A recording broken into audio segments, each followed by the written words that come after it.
जी नहाएलन, ओहे निर्मल पानिया में विष्णु जी नहाएलन। संगहि में लक्ष्मी महारानिया है, ओई में बहे निर्मल पानिया। संगहि में लक्ष्मी महारानिया है, ओई में बहे निर्मल पानिया। गुरु के चरण में राजा धनिया है, ओई में बहे निर्मल पानिया।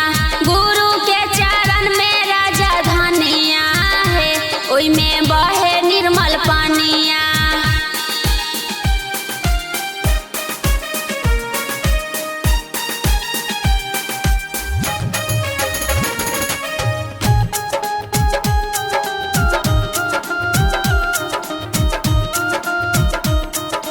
ओहे निर्मल पानिया में राम जी नहाएलन, ओहे निर्मल पानिया में राम जी नहाएलन।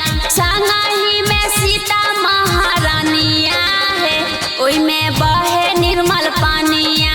संगहि में सीता महारानिया है, ओई में बहे निर्मल पानिया। गुरु के चरण में राजा धनिया है, ओई में बहे निर्मल पानिया।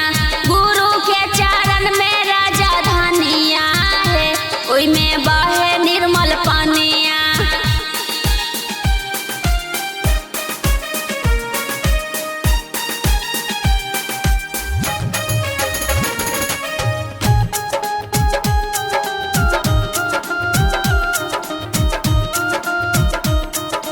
ओहे निर्मल पानिया में गणेश जी नहाएलन, ओहे निर्मल पानिया में गणेश जी नहाएलन।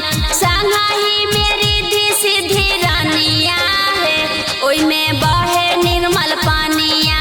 संगहि में रिद्धि सिद्धि रानिया है, ओई में बहे निर्मल पानिया। गुरु के चरणिया राजा धनिया है, ओई में बहे निर्मल पानिया। गुरु के चरणिया राजा धनिया है, ओई में बहे निर्मल पानिया।